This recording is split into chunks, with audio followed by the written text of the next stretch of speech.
Thank you for turning to page 121. Today we're going to take a look at the first in the series of articles done by Gary Gygax in Dragon Magazine, started in issue 67 of Dragon Magazine, on Greyhawk Deities. This is the first time we had a real look at Deities particular to Greyhawk. Gygax also expands on some of the details of running the Deities.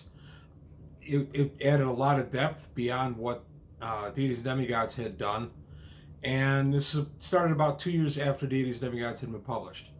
So today, the first of the articles by Gary Gygax on Greyhawk Deities, here on page 121. Greyhawk Deities, beginning in Dragon number 67 from November of 1982. That's why the barbarian on the cover is cutting a turkey in half to celebrate Thanksgiving. So here we go. Deities and Demigods had been out about 2 years, a little over 2 years by this point. And a lot of us, myself included, if you saw my video on Deities and Demigods, you know that I treated the gods in that book as just big bags of hit points, and we just wailed on them a little bit. I had matured enough by the time this magazine dropped in November of 82 that I wasn't using them like that anymore. I had kind of realized that was kind of silly way to deal with deities. So I had improved my gameplay enough that I made them truly fearsome. And this article had a lot to do with extending that ferocity that the gods had. I love the idea that these are not the gods, of course. These are just avatars they send to our world. They did a nice job, or Gygax did a nice job in this, where he expands the standard divine abilities and then breaks the abilities down by greater gods, lesser gods, and demigods. This was very handy for us because it made the gods that much more dangerous, gave us a nice basis on what they could do. So standard divine abilities, they can all astral and ethereal travel, comprehend languages, continual light, darkness, continual light, tongues, all the good stuff here. And then you get down to what greater gods can do, up to and including 2 wishes a day. And this would be on top of whatever powers they had as far as their classes are concerned. I'll get to that in just a moment. So there's quite a bit of power wrapped up in here. And keeping in mind, this is 1982. This is even before the Unearthed Arcana and fighter specialization and that sort of stuff had come out. So D&D was still a game that topped out usually around 12th level. By 1982, I certainly didn't have any characters that had gone that high, nor did the players in my group. We have since surpassed that, of course, simply because of age.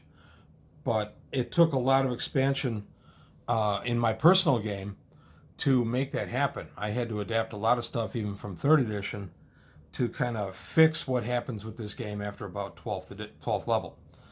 So we go on, we have the greater god powers, we have the lesser gods, and then the demigods. So this is pretty interesting that there was a power breakdown for each and every one of these and what they could and couldn't do. I especially thought it was neat that a demigod can do wall of force at will. That's pretty powerful, actually, if you think about it. So we go ahead and we turn to the pages. There's 4 deities presented in here. The first is Heironeous. Heironeous, a lawful good deity who hails from the 7 heavens, the plane of the 7 heavens. His portfolio is justice, valor, and daring.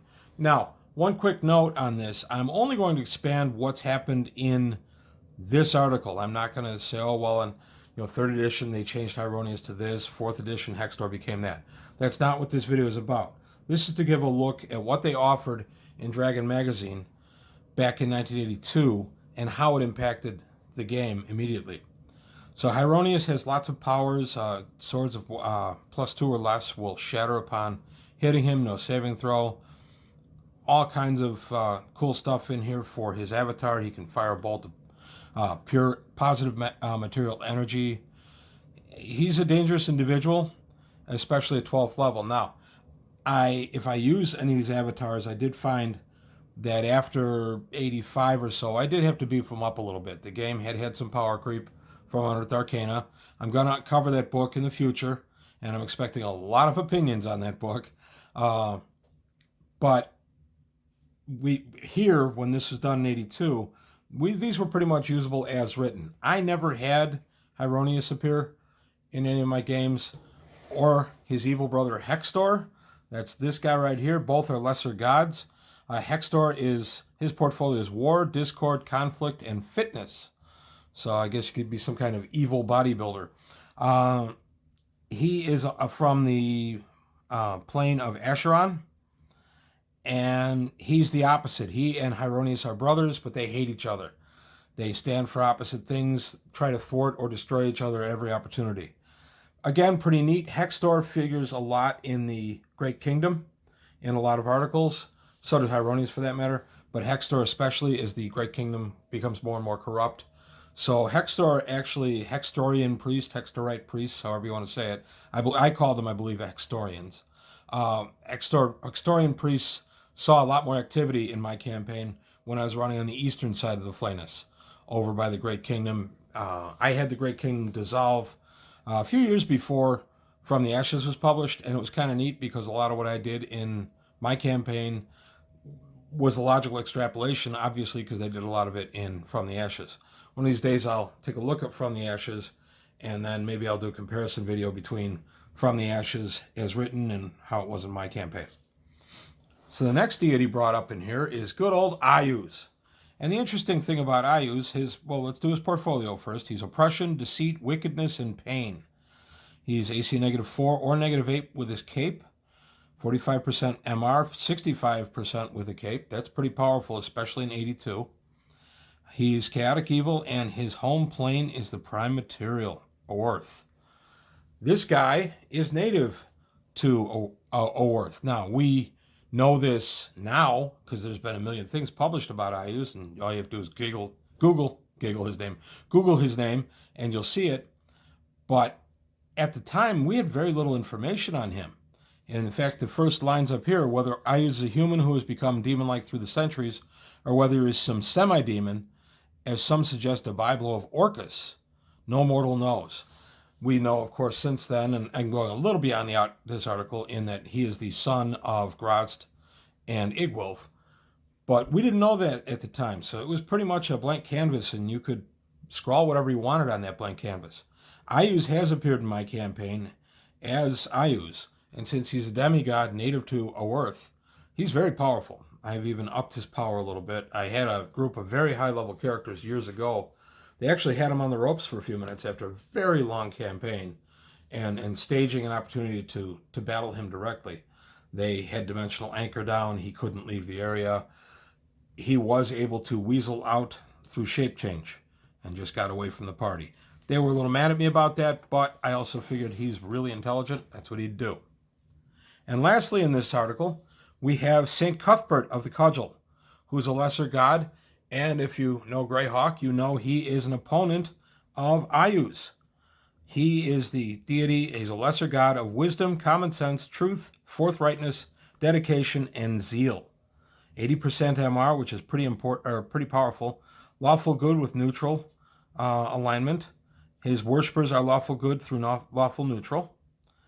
And he has some different levels. Now, this gives more about his priests than the others tend to. There's a little mention here and there about some of the stuff, the worshippers. They're found everywhere, particularly doing heroic deeds. At 11th level, clerics of Heironeous can, in addition to their normal spells, use Bolt of Energy once per week, which is pretty cool.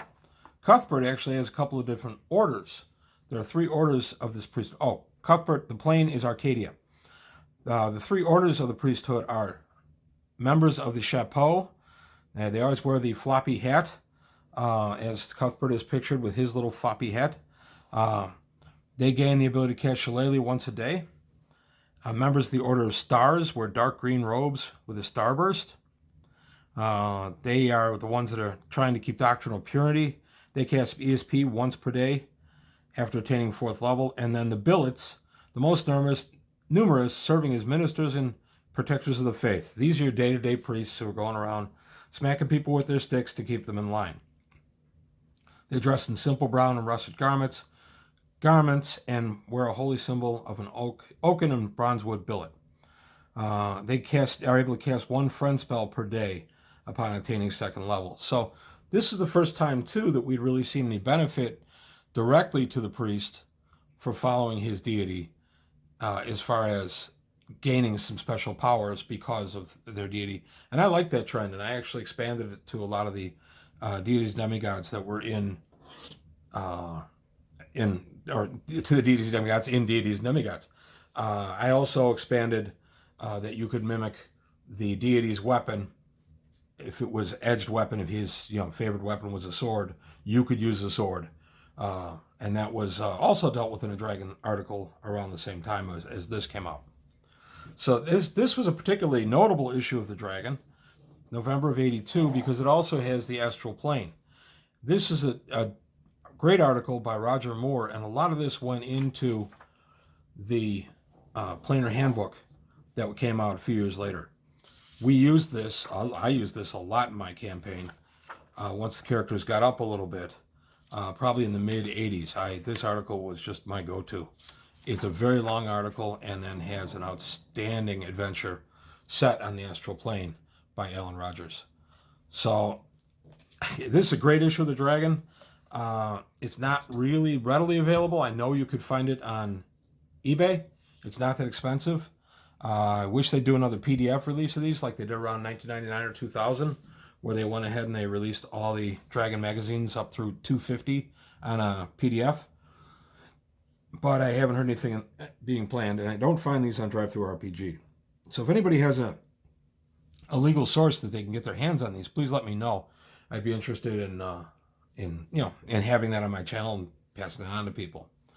So that's all I've got to say today about the Greyhawk deities in this issue. I am going to take a look at some Greyhawk deities down the line in future issues of Dragon and talk about what they brought to the table.